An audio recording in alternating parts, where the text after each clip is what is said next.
This is iFIBER 1 News. Here are today's top stories. Chelan Sheriff and fire departments responded to a late-night call December 26th that a man was trapped in a burning house. A man accused of fighting a police dog while hiding in an attic claimed he never heard officers yelling for him to come out.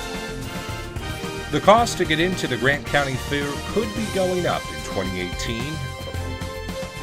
Regional play started with a bang last night when the Big Bend Vikings hosted the Wenatchee Valley Knights. From the iFIBER 1 newsroom, this is iFIBER 1 News, and it starts now. Chelan Sheriff and fire departments responded to a late-night call December 26th that a man was trapped in a burning house. In the mountains of Union Valley sat a man and his dog in the back of the house while the front of the house quickly went up into flames. Deputies William Tungle and Cole Soriano were out on patrol and made their way to the location. It was certainly a different call. I mean, not all the time do we respond to fires, but with what we got over the radio, that he was trapped inside and that he needed to break a window, it seemed like we would need to respond, especially with it being so far out. They found a first-floor window to break in and carried the man out. Sheriff Tungle said he wasn't sure how she did it, but the dog ended up getting out on her own. Chelan Fire and Rescue was able to put out the flames within almost 20 minutes of being there, but took an extra half hour to make sure all of the hot spots had been extinguished. Coming into this job, I've only been on since April 1st, 2017. So, wasn't really thinking I'd be saving somebody from a fire this early in my career, but, it feels good. And, we, as law enforcement, you deal with unique situations that you really aren't trained for. You just have to adapt and make the best of it. The occupant and his dog were saved and the house can be repaired, reported Chelan Fire and Rescue. I'm Madison Meyer with iFIBER 1 News.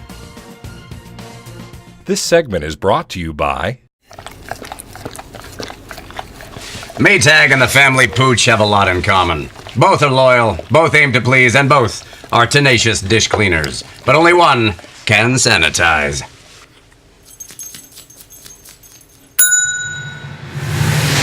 Maytag, what's inside matters. Maytag Appliances, now available at more furniture in Ephrata.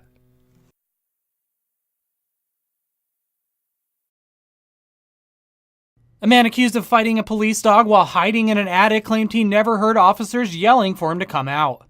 Prosecutors charged 57-year-old Paul Gomez with obstruction and escaping community custody. A Moses Lake police officer spotted Gomez walking to his mother's home on Miller Drive on Christmas Eve. Police say Gomez, who had an outstanding DOC warrant, fled into the home after he spotted the patrol vehicle. The suspect's brother denied Gomez was in the home and did not allow officers inside.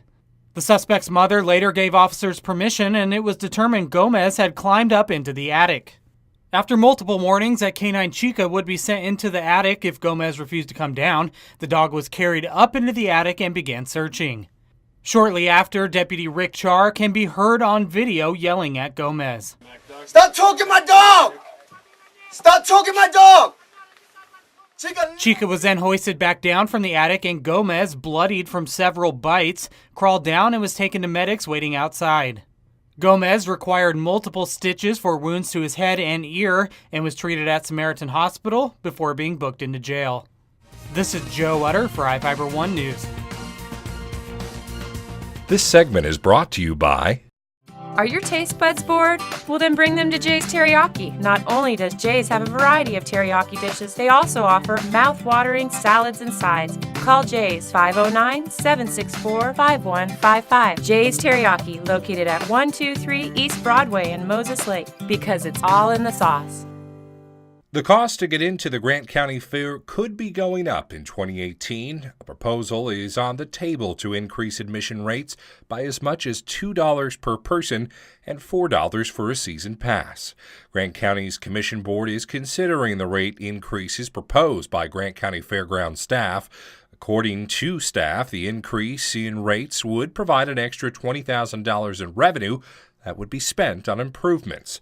Proposed rates include a $2 increase from $8 to $10 per adult for a one-day pass, a $4 increase for a season pass per person, a $5 increase for inside reserve parking, and a $2 increase for exhibitors. However, there's an upside for seniors who would pay $5 instead of $6 to get in and would only pay $1 instead of $4 for admission on Senior Day. For these rates to take effect, they need to be approved by Grant County's Commission Board. The new rates could be adopted as early as next Tuesday. I'm Sean Goggins for iFIBER 1 News. Regional play started with a bang last night when the Big Bend Vikings hosted the Wenatchee Valley Knights. Big Bend Women's held the better record, but anything can happen in a rivalry game. Early in the game, it was all Knights, who quickly jumped up by double digits, being led by guard Ashlyn Burgess. The height of their lead came with 3 minutes into the third quarter when they led by 23 points, but then the Vikings started to fight back. Big Bend worked hard to close the gap created by the Knights and largely outplayed the Knights most of the second half. Callie Groning of the Vikings led the charge, scoring 21 points, with 9 of them coming in the fourth quarter. Groning drilled a three-point shot late to tie the game. Burgess was able to draw a foul, and her steady free throw shooting put the game just out of reach for the Vikings, who fell 81-78. The men took the court afterwards. The Vikings competed but were ultimately overwhelmed by the Knights, who won the game 81-61. Big Bend men and women will compete at Blue Mountain on Saturday. Both Blue Mountain teams have struggled so far this season. Wenatchee Valley will host Columbia Basin, which has a struggling men's team and a contending women's team.